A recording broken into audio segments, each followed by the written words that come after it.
Ladies and gentlemen, the following podcast is scheduled for one episode. Your hosts from Columbus, Ohio and Westfield, Massachusetts are Michael Kirk and Nathan Wagner.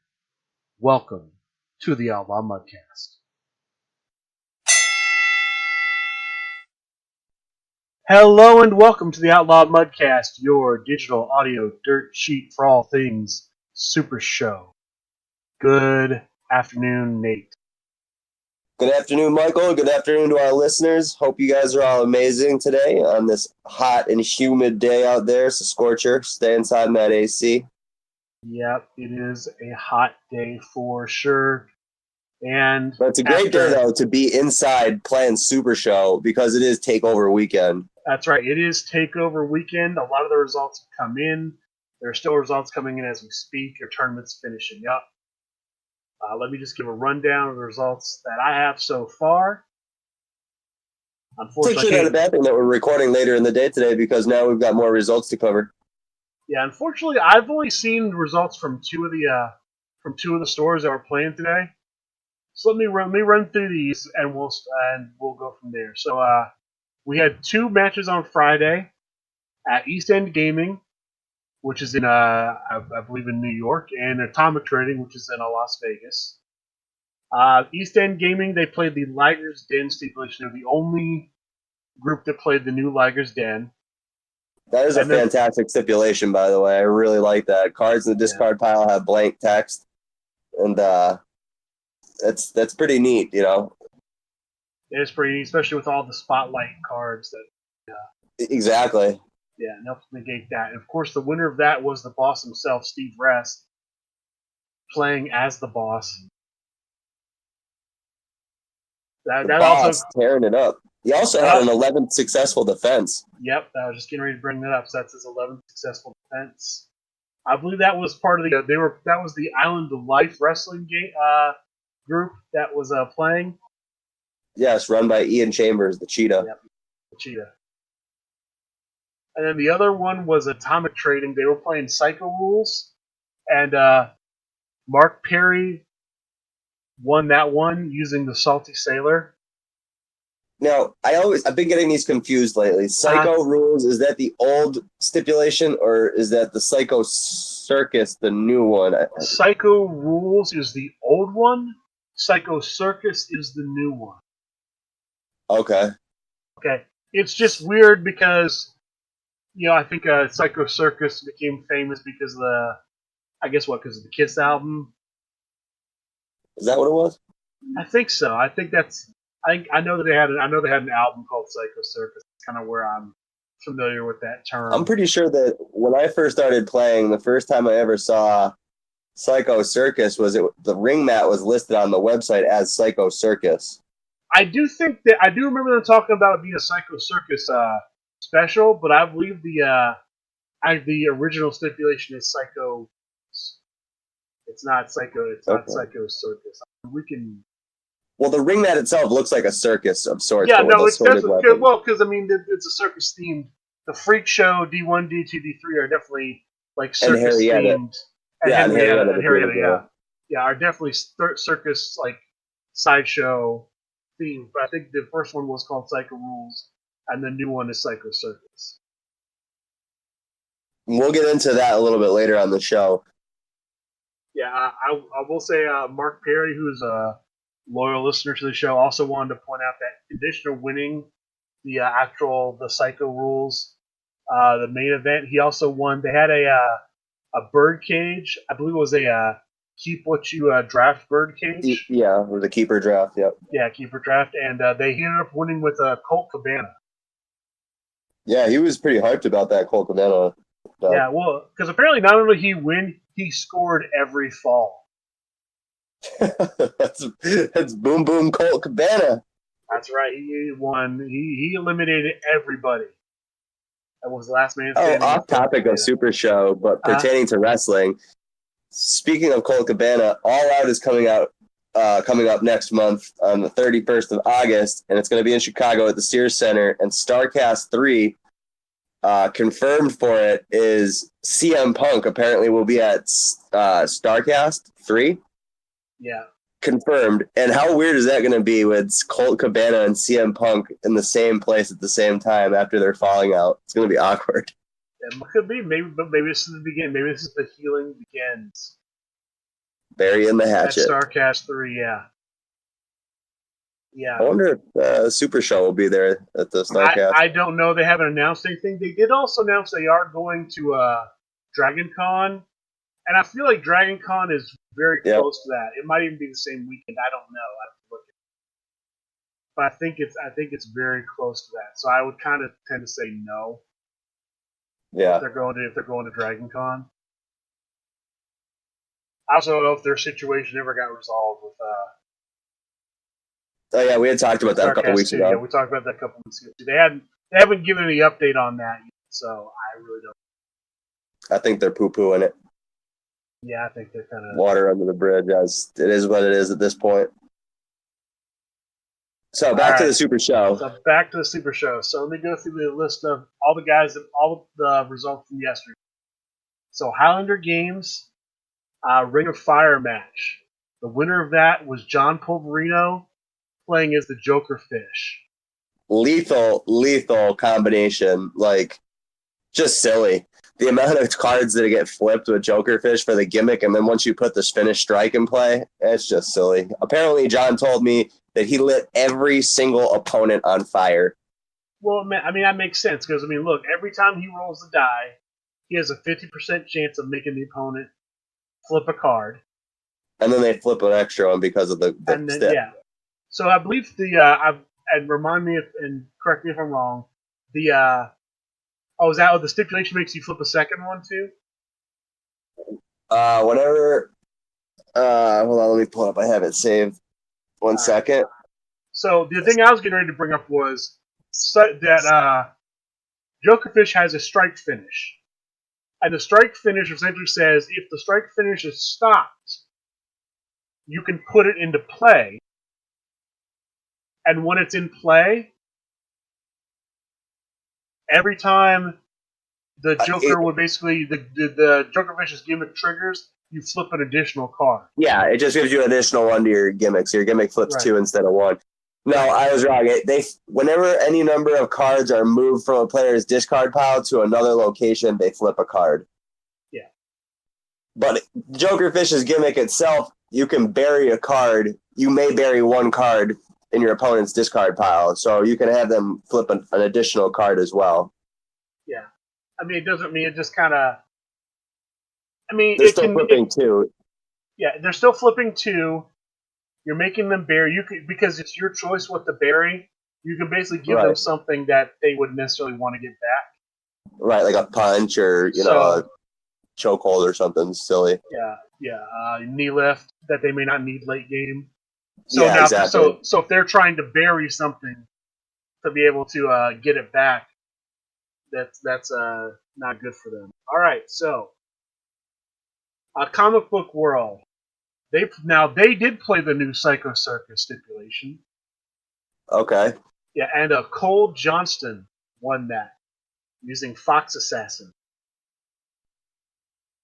I've never heard his name before. Is he new?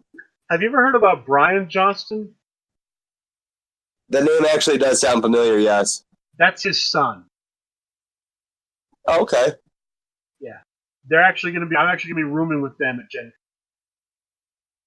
So I think that might be the youngest victor we've had over the weekend so far. How old is he? He's a teenager. I don't know how old exactly. Okay. Yeah. He looks like a teenager. He could be a little younger and just big for his age. But I don't know. I've never met him. I'll definitely meet him in a couple weeks. Unless something happens. So, Game King up in your neck of the woods. Game King, Fall River, Massachusetts. That's right. Steel cage stipulation. Somewhat. I guess they've never played any stipulations before. So, those of you who caught last week's episode, we interviewed James DeMello, who's who's the GM up there for the Game King match yesterday. and he was telling us that he was the only one that got to pick his own stipulation, and they'd never played any stipulations before. So I guess Steel Cage makes sense. I would just of all the stipulations out there, especially all the new ones, I'm surprised he went with Steel Cage. Well, being that they're a newer group of players out there, and not to knock Bam Bam Sam or Stu or Marshall or Noel or Allison, because they've all been playing since PAX East, so they're kind of getting into the swing of things at this point. You know, they've been in the game for several months now, but a lot of the base of the 27 players are newer players. So I feel as if Steel Cage is pretty straightforward. Your hand size is 6, and cards, once they go to the discard pile, that's it. They're done. You can't get them back. And you win the special finish by when you have no playable cards left in your hand, you just win. Yeah. So I can understand. I can understand on that. In that point, I can understand.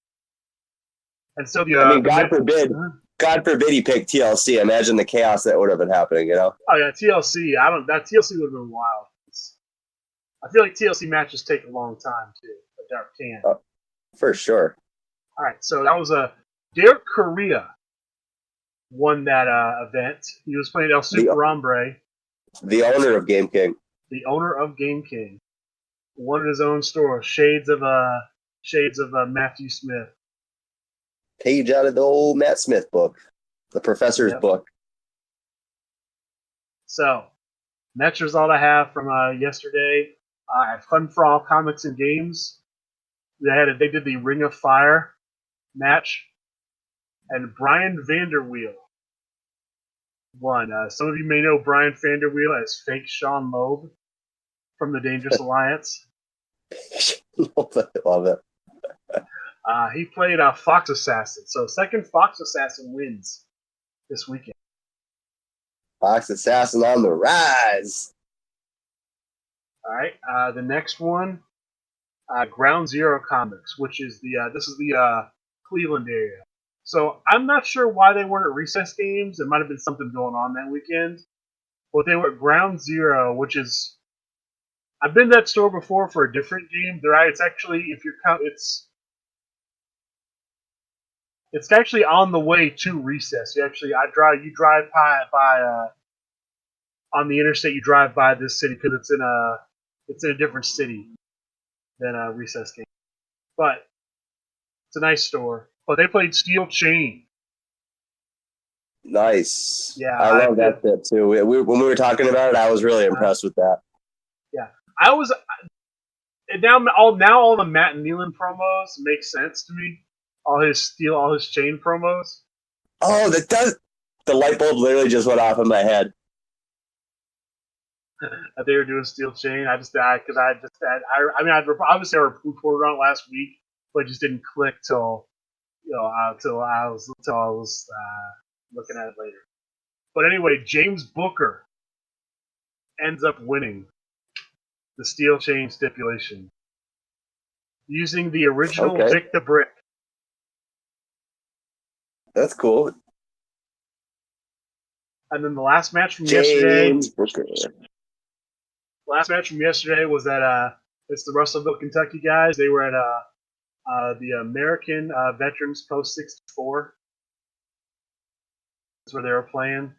So and not only was it like submission stipulation, not only was it a the takeover event, they were also doing a veterans charity event as a duel. And Calais said that they were going to be donating a bunch of money or whatever proceeds went from the event to the veterans. Yeah. So I talked to Chester the Jester, and they raised a couple $100 to donate. Very nice.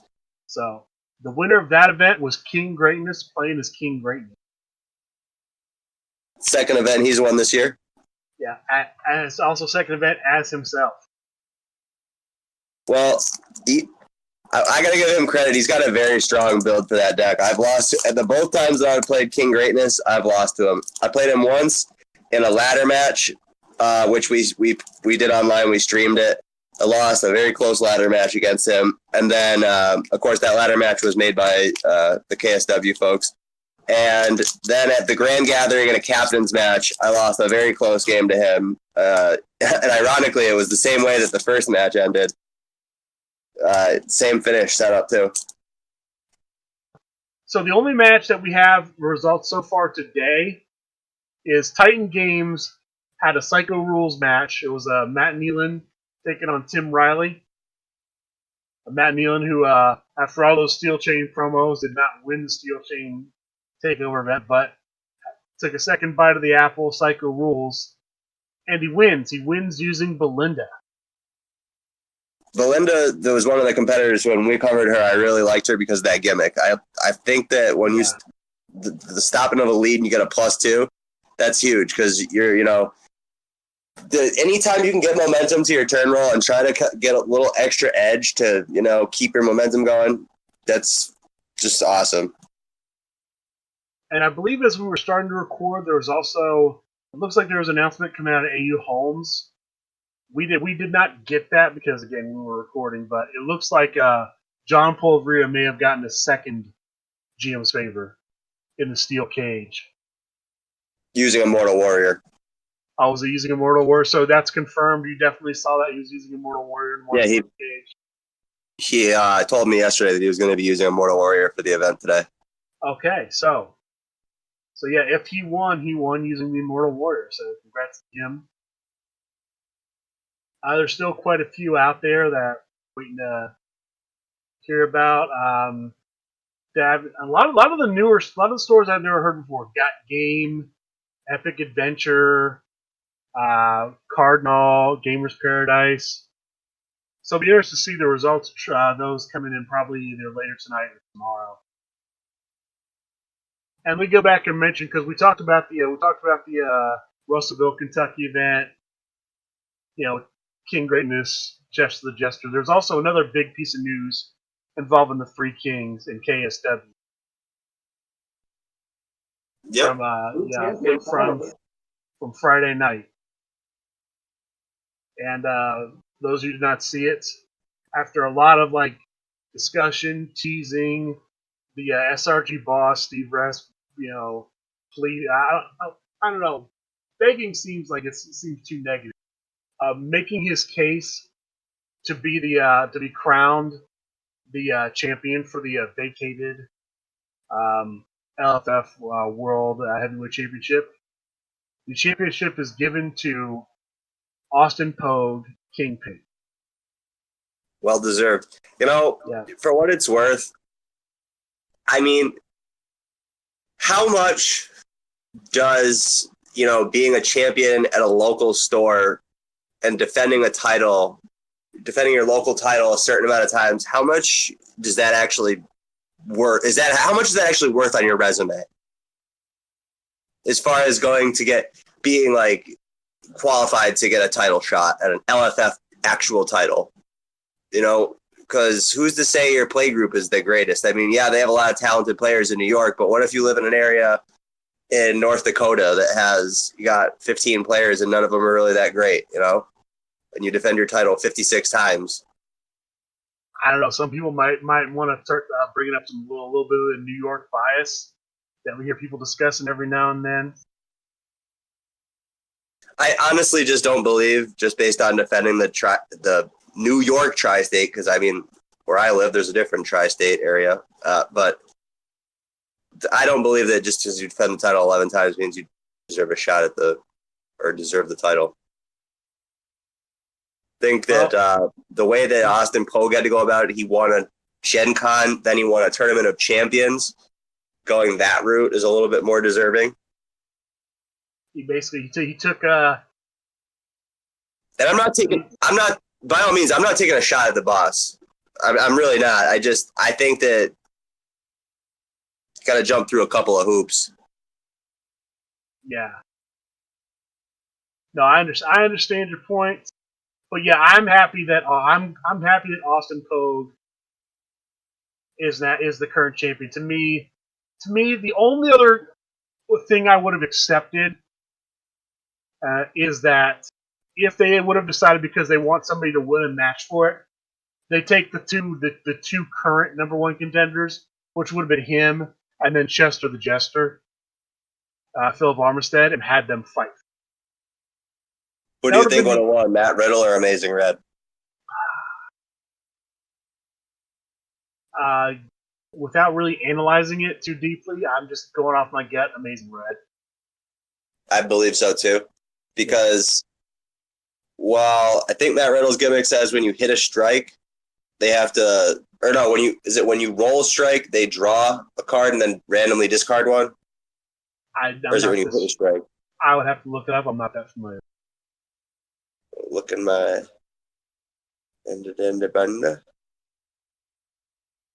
when you roll strike, your opponent draws one card, then randomly discards one. So yeah, Amazing Reds, I believe, is when you roll power. You draw two cards. Yeah, you're going to be drawing a lot of cards as Amazing Red already. You're going to be drawing two when you roll your low skill. So then Matt Riddle gives you an extra card from the top of your deck, but then you have to randomly discard one. So I think Amazing Red would edge it out. Yeah, I can definitely see that. Yeah, gimmick versus gimmick. Yeah, I can see Amazing Red serves him a little bit better. But again, not to play the match. The only negative this is one thing I've been thinking about. The only negative about waiting so long, because today's the 21st. We're, I believe, we're 10 days out from the end of the month. 31st is the end last day. So 11 days from now is the Grand Gathering. I don't know if they're going to have. Sorry, not the Grand Gathering. It's GenCon. My apologies. It's like, did I miss something? Yeah. Surprise! Out of nowhere. Confirmed. Boom. New York, the Big Apple, Grand Gathering 2. No, there's no. I would like to know where they're doing when and where they're doing the Grand Gathering, because there are things I've been looking at that I'd like to do. So I'm hoping they drop it. Where. I know they've said. I know they're waiting on a where and when. I really do hope they're going to drop that sooner rather.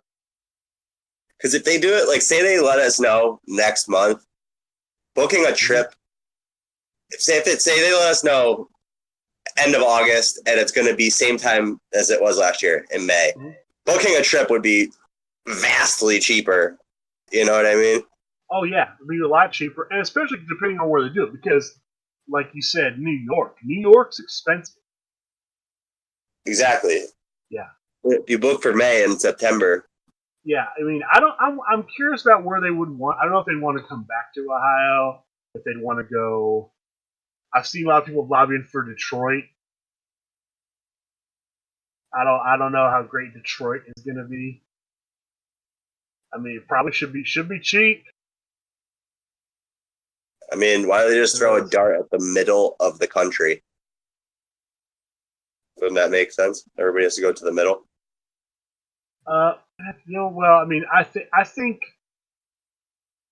think based on the geography of this game right now and the players we know about, you're still wanting to look in I would say somewhere between Indiana and Western Pennsylvania, between Michigan and Kentucky. Accessibility is another big thing too, on like where it is and where you fly into or how you travel into the city itself. Because a lot of places don't have an airport, and then you have to go find other means of transportation once you've landed to get to the venue itself. So that's probably going to be another factor. Travel is definitely going to be another. I mean, most of your decent sized cities are going to have some degree of. You're going to have travel. You're going to be able to go by plane. Most places. Call me a homer, but I believe that Boston should be a choice for it, because I do believe that James DeMello is pushing hard out there to possibly get Best New Promotion this year. I could absolutely see Boston being a like I said, the only negative about those type plays about Boston, New York, Philadelphia is just the cost to me. I feel like it's way more expensive to basically stay in Boston than to stay in, say, Indianapolis. Or Again, though, it's all on when you book the event. that's true too. So yeah. So obviously, the earlier they announce, the earlier you're able to book, the cheaper it's going to be to travel and to be there. So yeah. So But what were you saying about 11 days away? The only issue is being 11 days away. 11 days. Yeah, 11 days away from GenCon. So I feel like it's a quick turnaround to make him defend at GenCon. Well, it's the most unpredictable game, and they're going to stand by that as their quote. And that's true, and that's fine.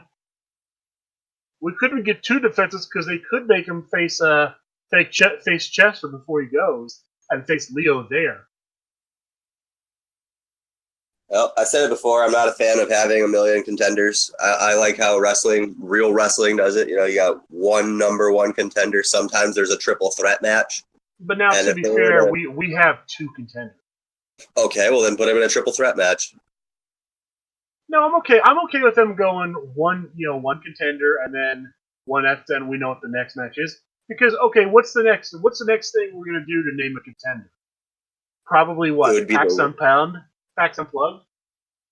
That's in that's in November. That's like over 4 months away.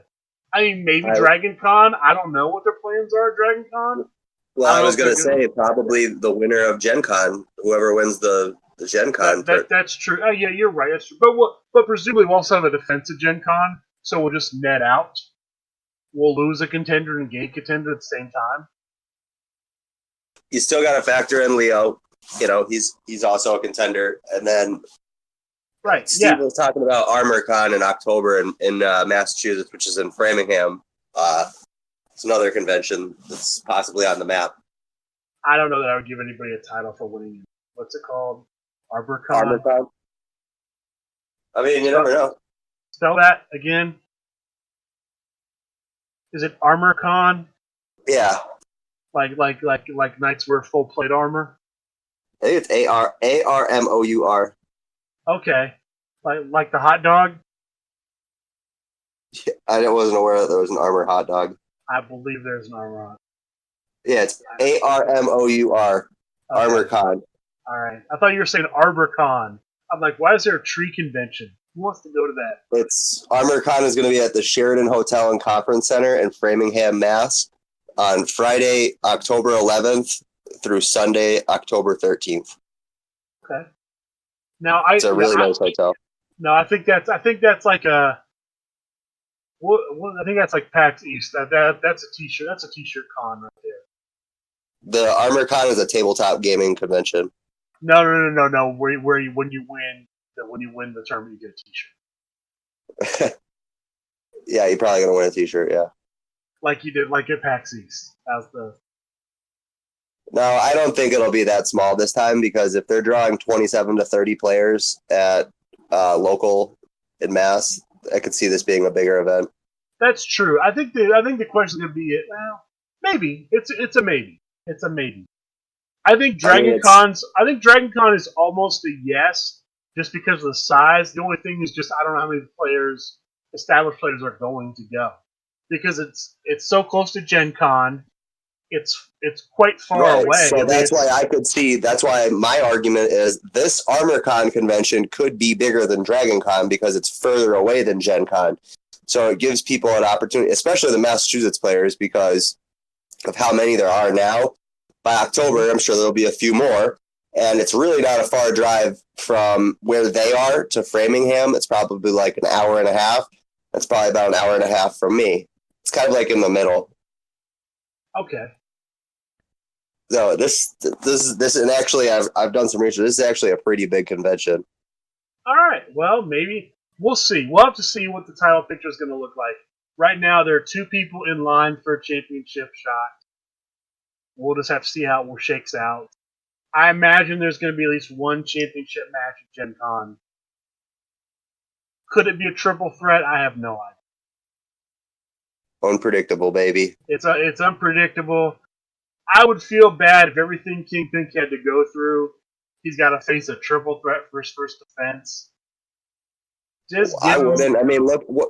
Why would you feel bad? Bombada had to go in a fatal 4-way the day after he won the title, and he won. And, well, that's, yeah. I mean, believe he won. Bombada. That's true. He did win. Bombada, Just because I would, because yeah, I just would. Bombada defended it twice at the Grand Gathering, didn't he? Yeah. Well, he won it outright, right, by beating Shane Strickland. Yeah. And then he defended it in the Fatal 4-Way. What was the other match he defended it in? I swear he defended it twice at the Grand Gathering. I mean, I don't know when he would have defended it because I believe didn't Maynard win the Underworld to get the Underworld shot? Yeah. Yeah. So didn't he play Jacob Maynard? Well, no, because Maynard was in the 4-Way. Maynard was in the 4-Way. Yeah, you're right. Maynard was in the 4-Way. Yeah. Because it was Maynard. Strickland used his rematch to get into, because it was going to be a triple threat. Strickland used his rematch to get into it and make it a fatal 4-Way. And who was was Leo the fourth, or was it It was King Greatness, Jacob Maynard, Shane Strickland, and Bombada. Well, no, because it was Jacob Maynard, Shane Strickland, Bombada. Oh, so King Greatness was the fourth? Yes. Oh yeah, because of the mess up between the Strickland and Greatness match. That's why. Yeah, you're right. Okay, that's how. Yeah, because they're bit of bad business. But yeah, he had to defend it in a fatal 4-Way, and well, that was, to my knowledge, a first fall to the finish match. I believe you're correct on that. Yeah, so. I guess you're right. I guess that is true. If a guy's got to basically go one day, I mean, and we're also in a world where didn't have Shady Jeff have to go 3 matches? No, there's 2 matches in a weekend because he beat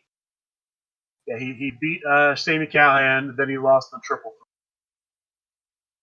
Which I guess was his first defense 2 days later. So yeah, I guess you're right. They can go 5 minutes and make you put you in a birdcage match for it. The Underworld's picture right now, title picture, is kind of hairy. I mean, aren't there a bunch of people who've got Underworld shots? Like South Bell has one with a birdcage victory, and like, doesn't Jacob Maynard have another one with a birdcage victory? I know South Bell got one at Origins. I'm assuming that Kirk Polka's going to have one because he won the Underworld at Origins. Trebing is the current champ. They haven't announced who he's going to face at all. I think I saw something that the GM said he was going to say something about the title picture. Yeah, I could see. So it's just going to depend. I think the title picture is kind of wide open. We'll see what happens. I mean, we don't even know what's going to happen with all these GM favors that are getting handed out this week. I mean, we know what they're for, but we know that it's going to be, you can use it locally. But I'm assuming there might also be something that in the national picture for winning. And it is official. John Polverino did win. Okay. He played Everett Stevens in the finals. So all Impact finals. So did he finger poke? Did Stevens take the finger poke of doom? No, apparently it was an all-out war. Oh, was it really? Okay. Yeah. So John has 2. John has 2 GM favors in 2 different locations. I could see that the GM favor would be, like a buy into the top cut of the event of your choosing. Yeah, it could be. Again, we'll have to see how that goes. I think it's interesting. I think the title picture. We're gonna see how it shakes out. But I'm glad that Austin Pogue, get back to that, is the champion. I think he'll be a good champion. However long that may be. Whatever obstacles are going to get thrown in his ways. I know we've been talking about the new belts. They released new belts. Somewhat surprising they had new belts commissioned, considering it's only been a few months since the original belts actually became physical. Yeah, March. Yeah. But they went ahead and commissioned new belts. I don't know how long that's been in the pipeline or how long they want to change. But there are new belts out. They're going to be handed out probably at GenCon. Well, except of course, and then a couple months later, and a couple months after Gen Con, they'll probably have some more titles coming out. I don't know about that.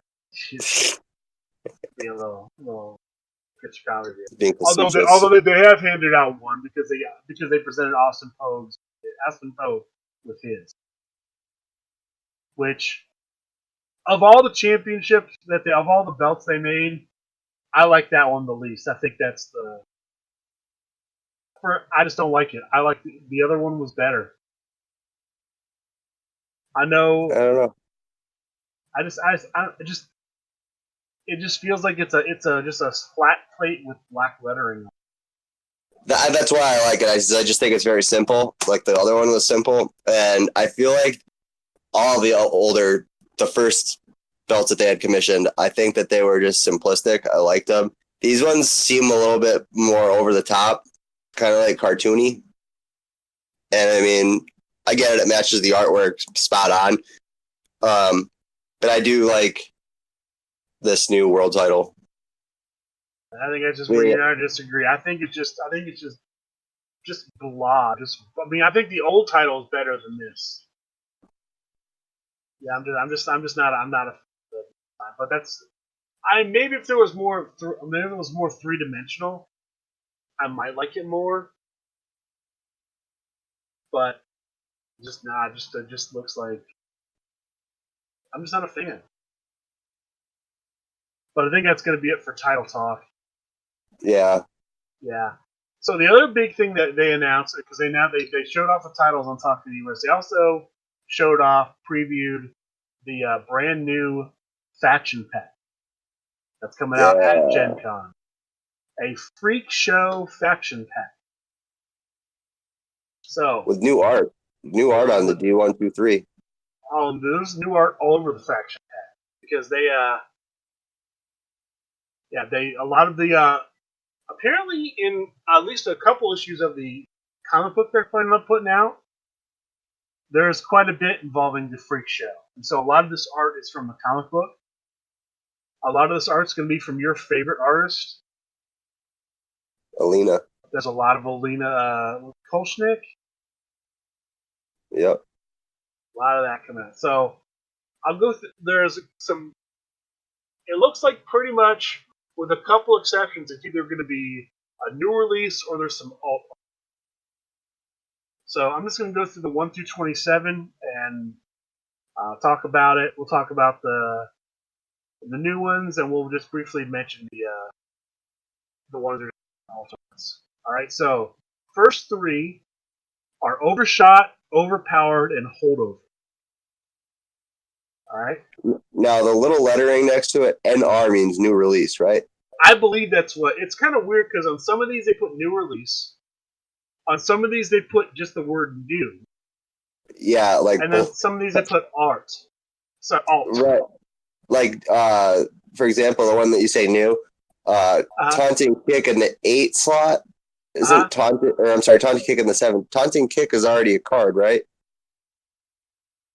It might be. So maybe that's different. So maybe it's like the Gut Wrench, where they're putting out essentially a new card, but it does something different.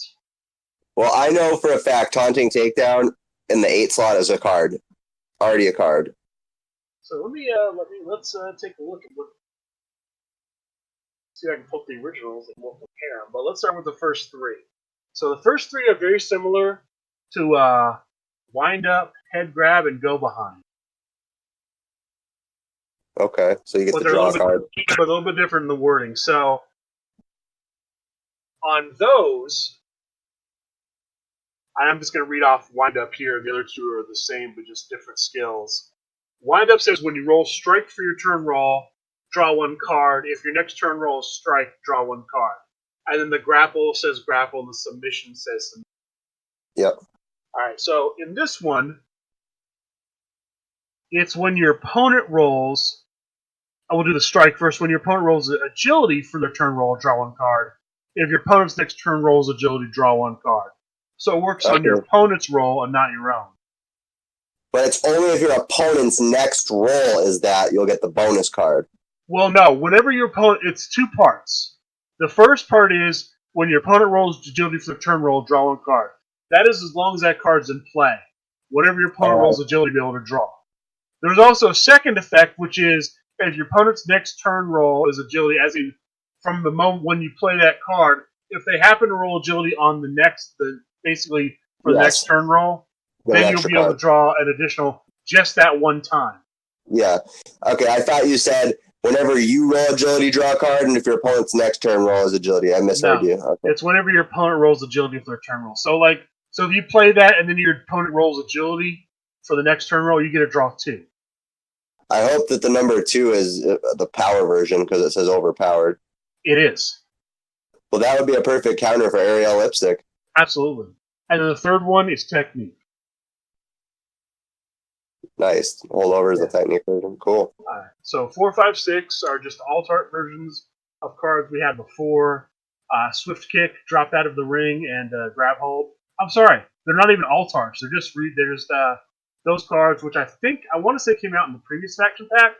They're just going to be in this faction pack again. Yeah, they did. Yeah, I know they're new. They're either from I think they're from the previous faction pack. They're also in the Birdcage, but they're definitely. I think it's one of those two. But they're cards that were just released a few months ago. All right, so now we have Taunting Kick, Taunting Takedown, and Taunting Chokehold. Let me see. Let me try to pull up the original series. I believe these are that you look at the top 2 cards of your deck, put one in your hand. Okay, then they are new, because here's why.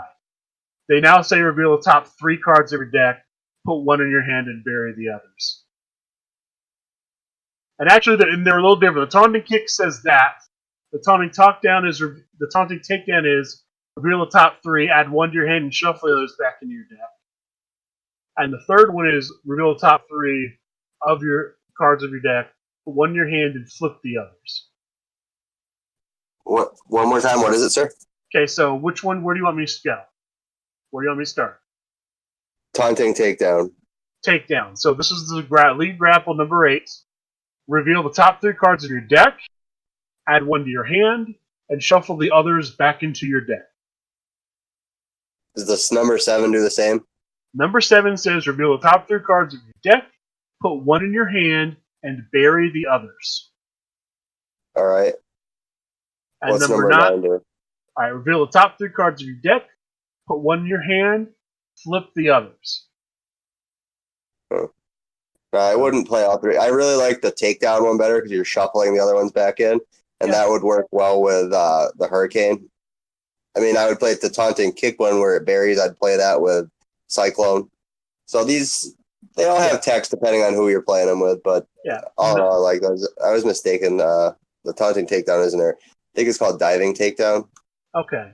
So number 9, to me, would be great with like Lady Baba. There already is.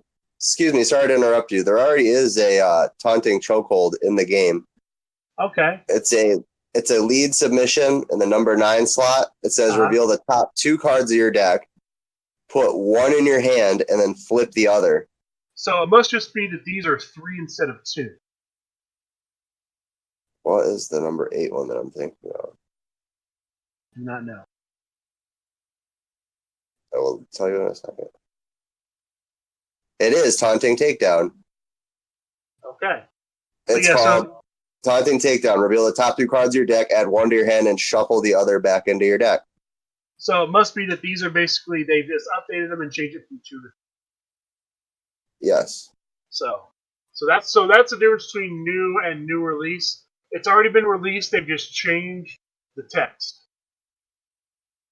Okay, so the next card is also labeled new. It's the Bulldog Lariat. It's a lead strike number 10. Shuffle 1 card from your discard pile into your deck for each other lead you have in play. Okay. For each, see, That reminds me a lot of the toss over the top card, which is in the 17 slot in this deck. But the toss over the top works with follow-ups. For each other follow-up. So it's each other. And in that itself, you have to play it and then have another one of its kind in play. It almost doesn't seem worth it to me. If it was each where you could play it and just get one off of itself, like normal things in the 10 slot, that would be really cool. Well, but I would argue that that's not normal in the 10 slot. Most of the stuff in the 10 slot is each just have another thing in play. The only thing that's one of the reasons why Charging Headbutt, Russian Leg Sweep, and Side Chinlock are so strong in 10, 11, 12, because they're really the only things in 10, 11, 12 that trigger off themselves. But that's what that was my point, not like everything else I meant to say. The one thing that most people play is the Charging Headbutt set, or people are playing, well, the Gathering sets also work too. I guess if you're playing, a TLC type deck. But sure. That or the Japanese arm drags, knee lift and arm stomp. Right. But again, you have to have a lead and play for those to work too. Yeah, but you're going to get 2 cards right to your hand from it. This, you have to have one other one in play to shuffle one card. Yeah, so it's probably conditional. I mean, maybe if you're trying to trigger like a Cyclone gimmick or something. I guess late game it could be cool. If you have if you're on the ropes, an early game you played a bunch of finishers that got stopped, and now late game you're finally drawing your stop cards, and then you just drop out your Bulldog Lariat, and you have 3 stops in play. 3 stop annies maybe, or a couple of follow-up stops in play. And then you get the shuffle of some of your finishers back and some follow-ups. That'd be cool. And now 11 and 12 are Snapmare and Abdominal Twist. They do the same thing. Same text on all 3, just lead. Just strike, grapple, submission versions. But Snapmare is the first time Snapmare has been in the game. Yep. Mr. Snap card, 100%. Now, did you say that these are going to shuffle for each of its card type? Or for each lead in play? Yeah, you shuffle 1 card from your discard pile in your deck for each other lead you have in play. Okay, so obviously, so if you have 2 leads, so if you have this and 1 lead in play, you'll shuffle 1. If you have this and 2 other leads, you'll shuffle 2, etc., etc. So you can shuffle multiples back. I thought, for some reason, I was just assuming that it was shuffle 1 for each other submission you have in play, or each other strike. No, it's each other. This is the lead type, and not this is the card type, and not it's the lead and not the submission. There's no. I wish I had names for that stuff. Moving on, we got the 13, 14, 15. These are alts of cards that already exist: Running Lariat, DDT, and Bow and Arrow. Yeah, just 3 of the skill stops that. Yeah. Running Lariat stops any grapple, DDT stops any submission, and Bow and Arrow stops any strike. Yeah, and then Running Lariat's going to say if your strike's higher, DDT is if your grapple, Bow and Arrow is if your submission. So those we've seen before, just the new art. All right, so that's the 13, 14, 15, 16, 17, 18. 2 of those are just going to be alt arts. Knock Out of the Ring and Toss Over the Top. 18 is a new release, Head Crunch. It's a follow-up submission. And it essentially does the exact same thing of the cards we just talked about. You shuffle 1 card from your discard pile into your deck for each other follow-up you have in play. No, so it's basically a new Toss Over the Top. Yeah, I'm without looking, I'm sure that's what the other 2 do as well. It's just that version for all 3 slots. 19, 20, and 21 are all new cards. These are brand new recursion cards. High Knee, Arrow Driver, and Power Rack. And they all have the same text. Add 1 card from your discard pile to your hand. That's it? That's it. That's strong. It is strong, absolutely. But my only thing is, would you substitute a full Nelson out of your deck for add 1 card for discard pile in your hand? No. Would you? I mean, first off, here's the thing. These are the spots that are if there's a grapple in play, stop the grapple. If there's a submission in play, stop the Exactly. submission. These are like, in my opinion, these next 1, 2, 3. These next 1, 2, 3, 4, 5, 6 slots coming up are the most important slots, in my opinion, in your deck. This is like your home run spot of your deck, where your make it or break it is. Yeah. Like, this is where a lot of your offense comes in and your defense. Again, I think it's situational. I'd pack high knee in King Pink, no question. Right, yeah, because you don't need to have elbow strikes. Because you don't need to have elbow strikes. Although, because the other option would be not Enziguri, but 718. Well, you wouldn't be playing that in King Pink anyways. Yeah, I don't know. I'd have to look at the stat. Yeah, I don't know if the stat matches up. Probably doesn't. No, he's got like a 5 for agility. Okay. Yeah. But yeah, I think this would go right in the King Pink deck. And the nice thing is, too, now about this deck is you're getting a couple of cards with power and the cards with choke in the name, so that's going to help Witch's Apprentice out as well. Yeah. Power Rack is the 21 slot. You might think about playing that instead of Leg Lock. Yeah. All right.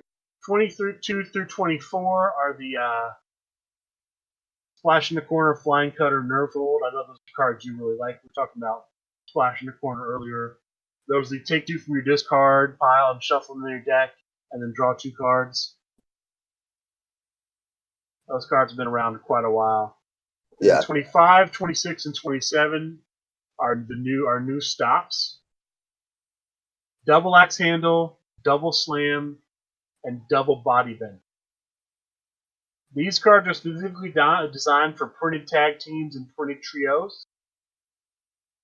The text on all of them is the same except for one word. They also draw 1 card, and that will work regardless of what deck you have them in. They will always draw 1 card when you play them. But the additional text is the new text.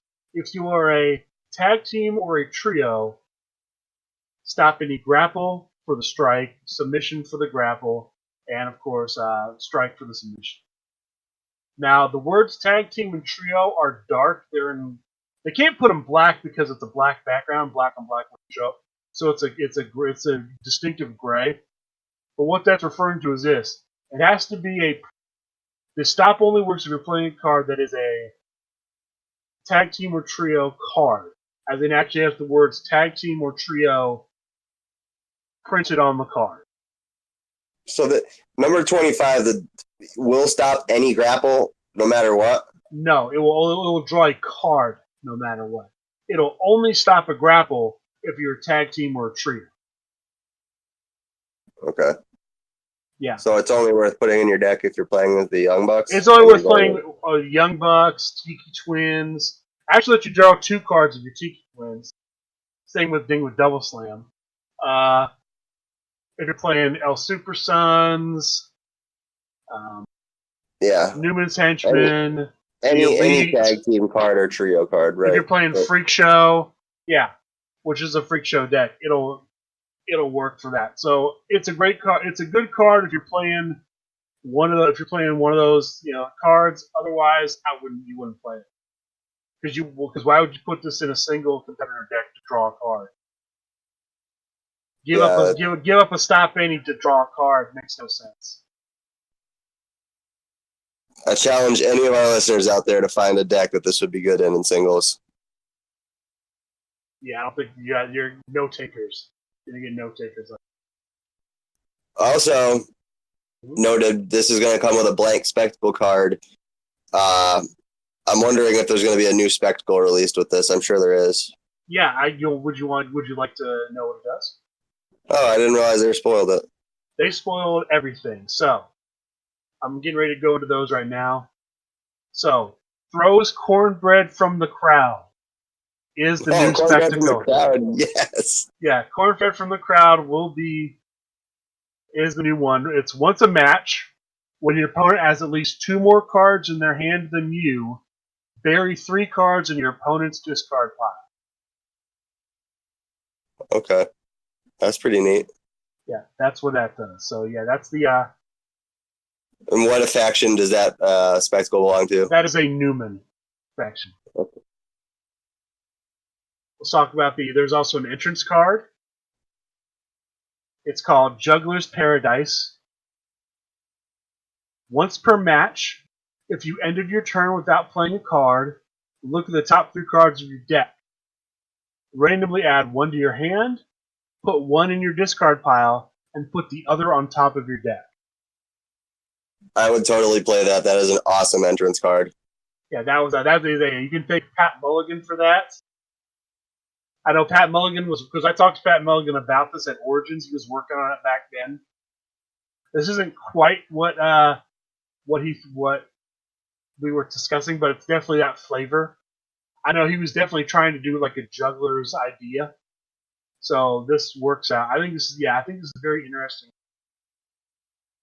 Well, I really like that. That is finally. I know a lot of people play Director of Operation. I think that's a great one. A lot of people play the Combat Clan. I do like the Grand Machine one. But if I could see myself if I had to choose one other entrance card other than Champion of Kickstarter, I would go with that. I don't know how to play yet, but I think it looks neat. Again, it also has comic book art on it too. 3 panels. All the better. All right, so they did a little clarification.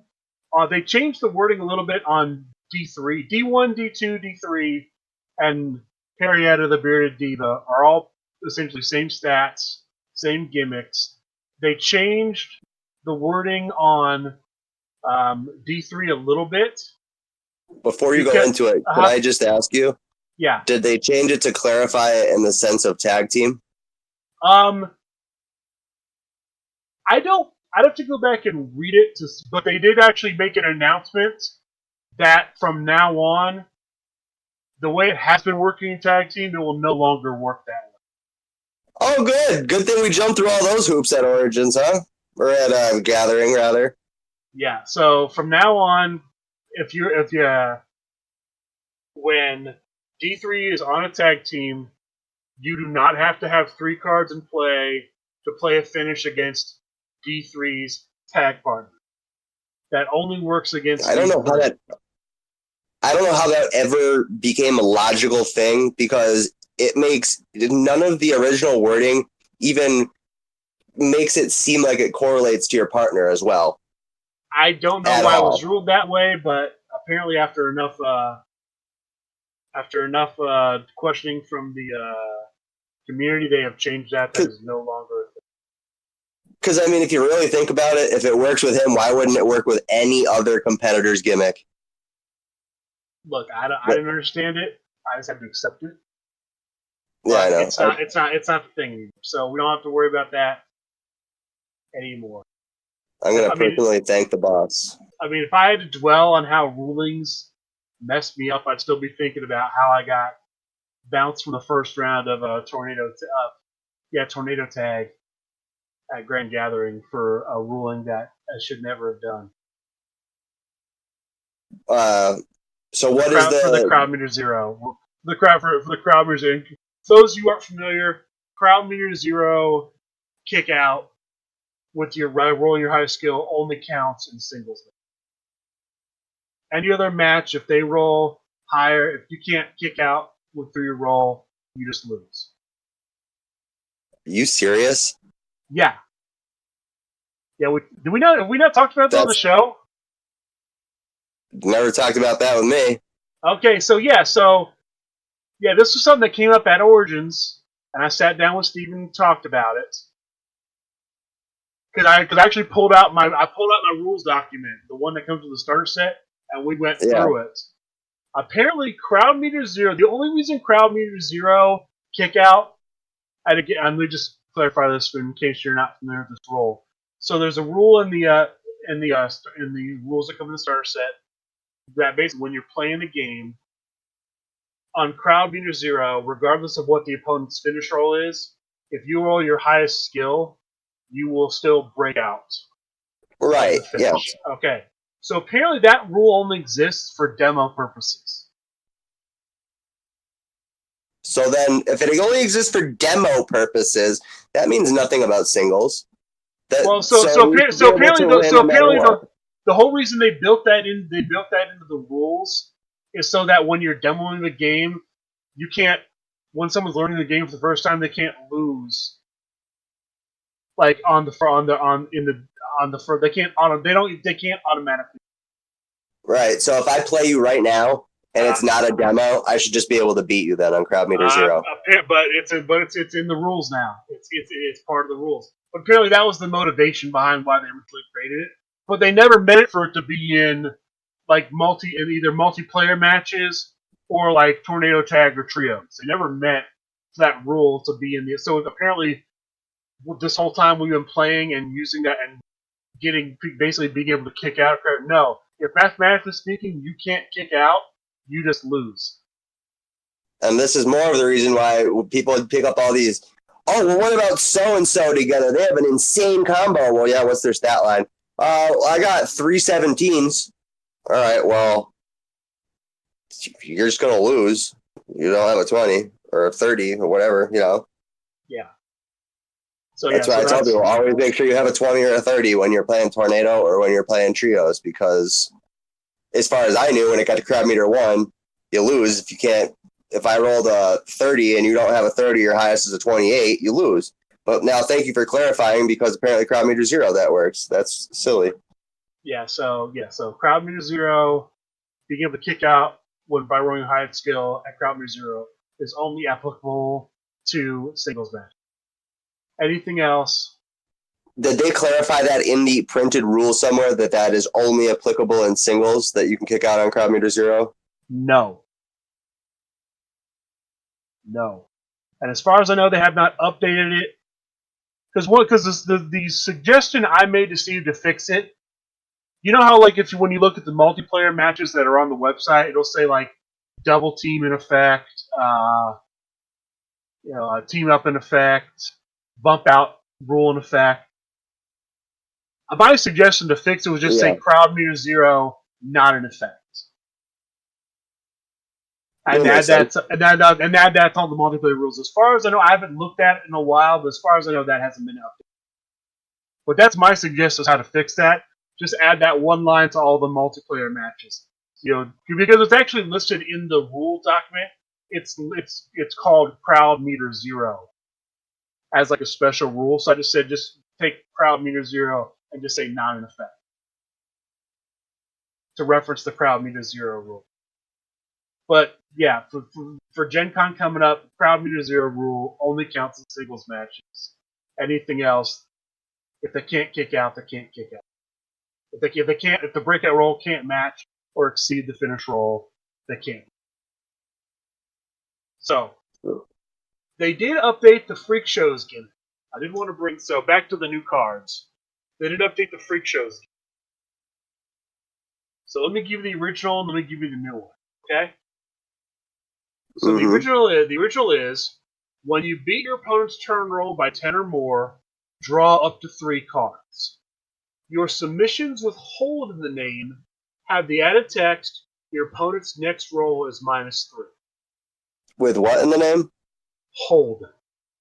So like chokehold, hold on to the ropes. Yeah, lots of holds. There's plenty of holds. Yeah, lots of holds. Chokehold, sleeper hold. I'm not going to list all the holds, but they're plenty. Now, here's the new text. When your turn roll is at least 10 greater than your opponent's turn roll, draw 3 cards. Your cards with hold in the name have the added text, your opponent's next turn roll is -3. So they just changed one word, greater? So that actually doesn't affect anything, because at least 10 greater and beat by 10 or more really mean the same thing. Yeah, as far as I'm concerned, they do. Here's where I see the changes are. In the original, it's draw up to 3 cards. So you could technically draw 0, 1, 2, or 3. In this new gimmick, it's 3. Period. Yeah, because they're forcing you to draw 3 when instead before you could have. you know, which I drawing mean, one. it's normally advantageous to draw all three, but I mean there are certain match types where maybe you don't want to draw. Well, what if you already have? What if you already have 9 cards in your hand and you're not playing Director of Operations, and now you're forced to draw 3 as opposed to being the option of just drawing that one. Now you're drawing 2 extra cards and you got to pitch cards into your discard pile. What if you already have a really stacked hand? Yeah, you might not want to drop 3. You might also be in a situation where you're playing Ring of Fire.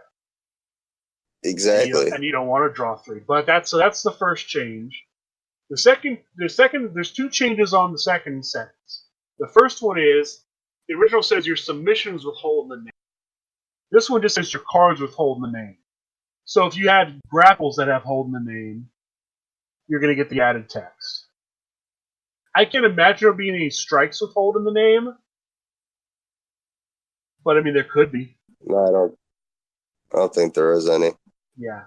And then so the original said the added text is your opponent's next roll is -3.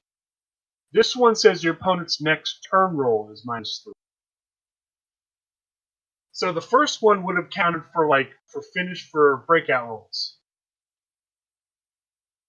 You'd have been if you'd have hit a finish with hold in the name, the opponent's on the original. If you hit a submission finish with hold in the name, your opponent's first breakout roll would have been -3. So now on the new one, it's only turn roll? On the new one, it's only turn roll, but it's any card that does hold in the name. Yeah, it's only turn roll. That's a bummer. Yeah, but the logo is the same, so you can play.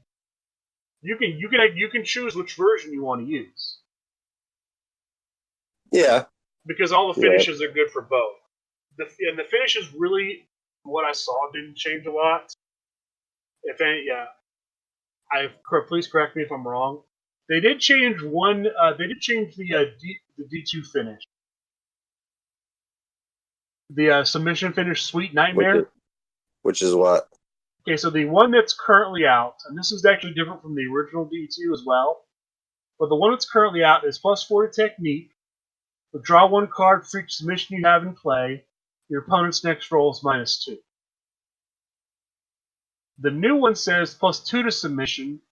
Draw 1 card for each submission you have in play. Your opponent's technique is -2. That's a bummer. Now both are legal, well, the logo is the same, so you can play both. You can choose which one you want to play. I'd prefer the old one. Okay. +4 to technique. Apparently, the reason they changed the wording is because, and I don't know, and I don't have access right now to the original D2 finish. Apparently, the wording of the new one is a bit closer to the wording of the original D2. Sweet Nine. I'd have to ask Matt Smith. He plays the original D2 consistently. Fortunately, I was. That is going to be it. That's it for the pack. Those are all the new cards. I'm really excited for it. That's a really nice faction pack. I think it's a really nice faction pack too. I think there's a lot of. There are definitely things I can see playing. I'm definitely looking forward to being able to throw some cornbread from the crowd. I'm looking forward to.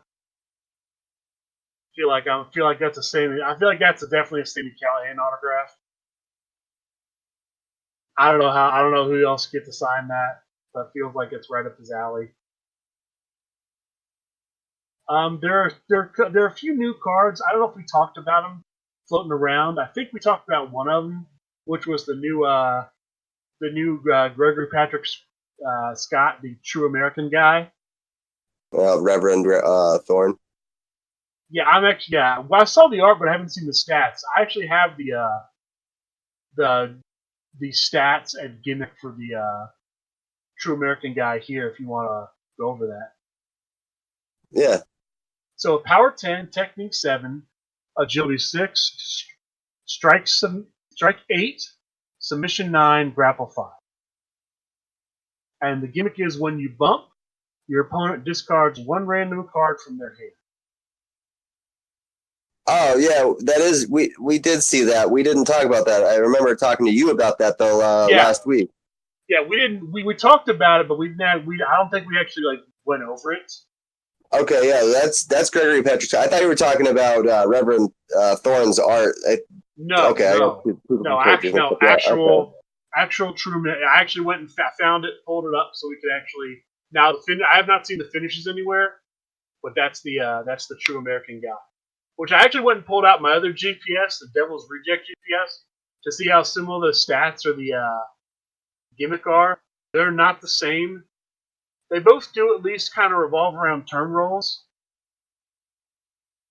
but outside of Yeah, that, yeah, the gimmicks are different. So this is our second version of GPS of Gregory Patrick Scott. you just got to keep cranking out those gimmicks, man. I believe there's gonna. From my sources tell me there's gonna be one more version of GPS. There's gonna be a GPS trilogy, And then they can make a faction pack out of GPS. and they could do a GPS and Luna Bellatrix to be the faction. Well, they are a faction because it's Luna Bellatrix, GPS, and Damien are a faction. Yeah, I was just saying they could have GPS, Gregory Patrick Scott, and then his third alter ego all on one card. But what we could do is next time we have a grand battle, we do 3 faces of GPS, and he comes out 3 times as characters. That would be pretty cool. It'd be like Mick Foley coming down 3 times. Yeah, that was the idea. So the other card that's out there that we haven't talked about is the Moneymakers Tag Team card. I thought we mentioned that last week. Did we go through it? Yeah, we talked about if you when you stop a card, okay. You draw a card, right? Yeah, so I guess we did. Yeah, when you stop a card, add 1 leaf from your discard to your hand. Yeah, I guess, okay. Yeah. All right, so good. I don't have to talk about that, except I do like the artwork on it. Me too. A lot of green. Green is my favorite color. I did post a comment that whenever I see him in that suit, I keep thinking that if I beat him, I get his pot of gold. But do they even use gold? I mean, they're money makers. I would assume they just write checks. Because he looks like a leprechaun. Well, I know that, but he may be the only leprechaun in the world who doesn't use gold as currency. He's writing. It's all digital. It's all ones and zeros. He's got Bitcoin. Bitcoin, exactly. Yes. He's got Bitcoin. Or maybe it's Heinz Coin putting out his own cryptocurrency. I do like that they added a Mr. Moneymaker and a Mrs. Moneymaker logo to the card, so that when they come out with their singles, they'll be playable. The finishes will be playable. Oh, okay. I didn't know that. Yeah, because for those of you, this is what we talked about. When you have a tag team card that's made up of like 2 single competitors, El Super Sons is like this. The New World Order cards like this. It has on there the logos of the 2 single competitors that form that tag team, so that you can play the finishes of those 2 single competitors with the tag team. Awesome. So when you're playing, and it does that in trios too. It's like if you're playing the Elite Trio, you can play Kenny Omega finishers, you can play Young Bucks finishers with the Elite Trio. With the New World Order, you can play Wooly Bully or Scott Gordon finisher.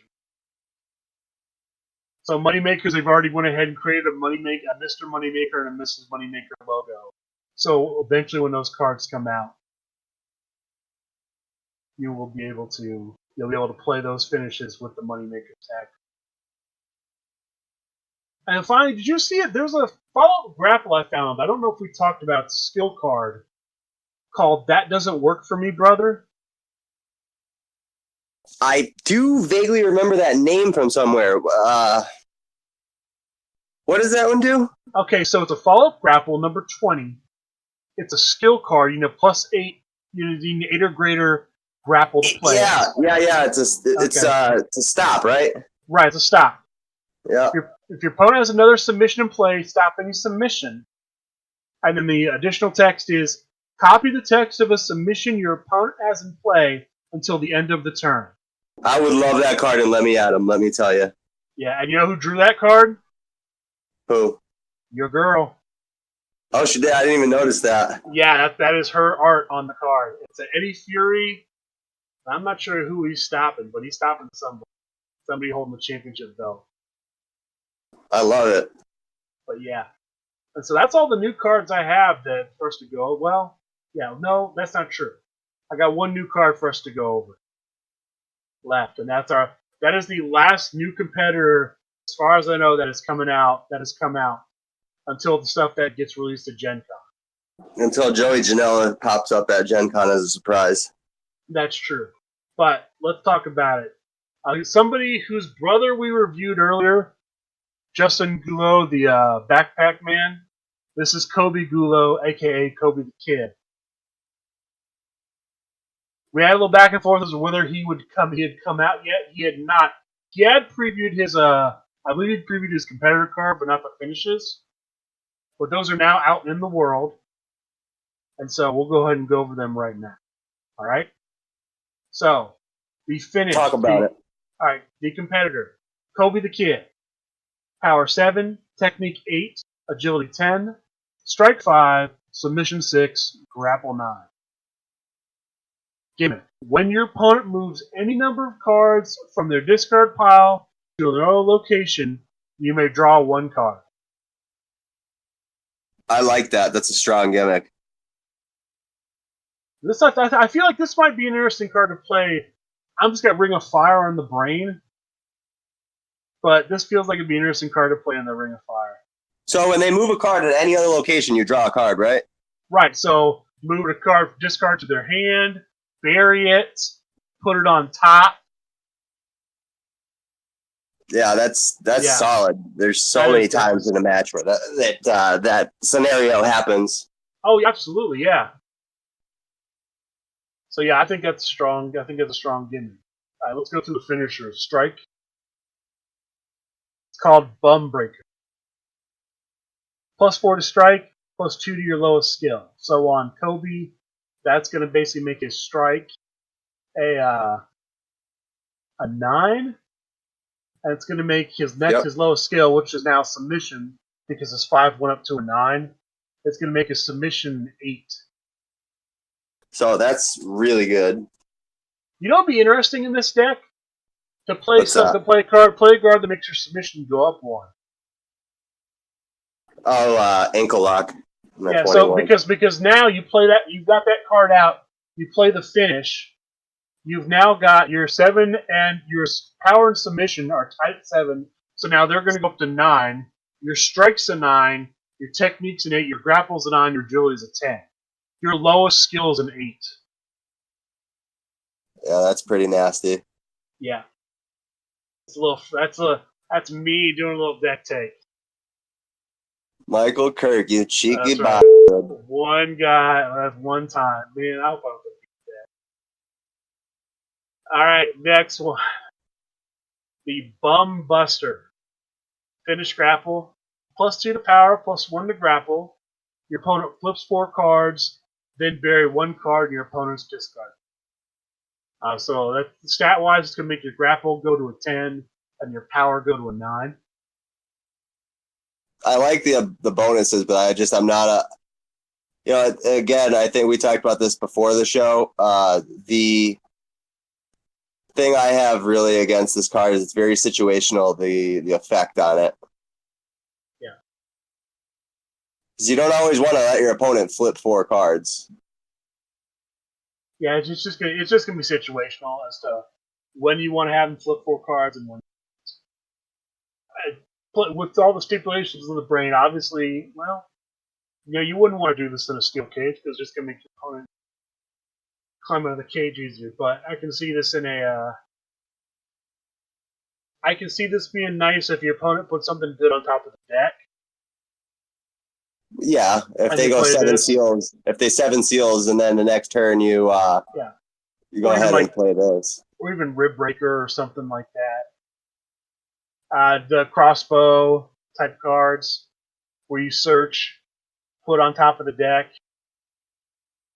and then you play this finish. It hits. Whatever they just searched for goes right to the bottom. Or no, goes right to the discard. Sorry. So interesting combos, but I think very situational. And then the last one, the Bum Bender. I love the name. Yeah, all these are bum cards. For those of you who don't know, Kobe is has a nickname of the Bum. So, +1 to technique, +2 to submission, which is going to make the technique a 9, the submission an 8. Look at the top 3 cards of your opponent's deck, and discard any number of them. Bury the others. So a lot of options. You could just bury them all. You could bury them all. You could discard them all. That's a pretty good good effect. That is a pretty good effect. So that's a solid competitor. I really like that gimmick a lot. Yeah, I think it's nice. Yeah, that's all the new stuff I have this week. It's a good amount of content we covered today on the old Mudcast. The old Mudcast. So, is there anything you'd like to talk about? The online league, we should have some more information regarding that this coming week. I had spoke to John Polverino about it. We're in the final stages of getting the schedule put together. So more on that should be coming out this week. Look for some news this week. Yeah, online arena still ongoing. I jobbed out real hard. Don't want to talk about it. Couldn't roll my way out of a paper bag. Nate has a tough break, but whatever. But in any event, better luck to you. Hopefully you could carry on in the name of the Mudcast and take it all the way to the finals and get yourself an Underworld shot. I'm facing Chris Pate in the first round on Friday night. I believe we are the second match of the night, which is, I want to say 10 Eastern, 9 Central. To be honest with you, I'm glad I didn't win because I didn't want to have to go against you and lose to you. Well, I figured I would. Well, actually, the old Mudcast going against each other, starting a feud. That was their whole plan: put us against each other, just to cause drama. I don't know about that, but my sources tell me that's not the case. But they're working us into a shoot. They could be working us into. Well, we gotta be careful we don't shoot ourselves into work or something. But yep. I know. Well, look, I think everybody's bracket's technically busted because Joe Ritchie wasn't even on the bracket. Yeah, that's right. I didn't even think about that. Yeah. So literally everybody's bracket got busted because nobody could have had Joe Ritchie go into the second round, which is kind of funny to think about that. That is pretty funny. But because we'll see if I can bust my bracket on Friday. All right, well, that's all I have. All right, that's all I have. Let's give them the rundown, and then we'll close out the show. So, back to the normal week because Supershow Takeover weekend is over. We never talked about who won out my Supershow Takeover. Oh, yeah, you're right. Yeah, we never did. So it was Nick Masters won. We had a lumberjack stipulation. Nick Masters won with Gia de los Muertos. So he got quite a few wins for Gia this weekend. Hashtag Gia1000. Remember, if you win matches with Gia, go to Facebook, look up, I want to say it's either LFF Gia de los Muertos or it's her name -LFF. But go to that page. I'm sure if you just type into the search Gia de los Muertos, it'll come up. Yeah. But yeah, Gia de los Muertos, type it up, go to the page, report your wins, so we can get her to 1,000 wins for the year and break the curse. I think last time I looked, we were at 571. Got to get it there before GenCon, people. We got 11 days. Everybody come together. And it's just got to be by the end of the calendar year, so not before not before GenCon. Although that'd be crazy. That would be crazy. No, it's not. It's for the calendar year. I believe I saw Ian Kenderdine say on numerous occasions he wanted it to happen before GenCon. Right, but the curse has to be before the end of the year. If we can, I think it'd be great if it happened before GenCon, but get 400 some odd wins before 400 some odd wins in the next 10 days, guys. 10 days again. So I'm gonna start. 10 days at 400 wins. That's 40 wins a day. I'm gonna start reporting faulty wins. Don't know. If you put that out there, they will stick it to us somehow. Somehow there'll be some kind of you gotta get 2,000 next year. The curse just went up. Didn't he get something? Didn't he win something for Gia at the Grand Gathering? No, I wish he had. I wish that was the stipulation. The stipulation was Mike Riot's card came out. He had no finishers. If he won, he got finishers. If he lost, Gia lost all her wins. Oh, that was if you lost the wins. Okay. He lost the wins, yeah. Which he won, so we have a version of Mike Riot with finishers, and we have the wins still. And Mike Riot, by the way, I've said this on numerous occasions, by far and away one of the most busted competitors in the game. So good. Very, very good competitor. But all right, so yeah, let's give the rundown. We just talked about BCW. We play weekly at the Guard Tower in Columbus, Ohio, 6 p.m. on Saturday. Rust Belt Championship Wrestling, they play at North Olmsted at Recess Games, 6 p.m. Mondays. Look for them tomorrow. Titan Game Shop is the home of City of Champions Wrestling. They play in Hopewell, Pennsylvania, usually Sunday afternoons at either noon or 1. Every time you say that, it sounds like Hobo, Pennsylvania. It's Hopewell. I'm sorry. Hopewell, Pennsylvania. I'm not calling the big guy and Stephen Hines hobos. It's Hopewell. Hopewell. They're not maybe it's just not here. Nobody's riding the rails anywhere. No one's got the stick with the bandana on the end tied up. Hopping from boxcar to boxcar.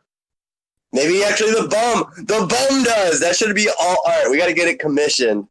The bum from Hobowell. We're gonna put the bum up in early 20th century hobo gear.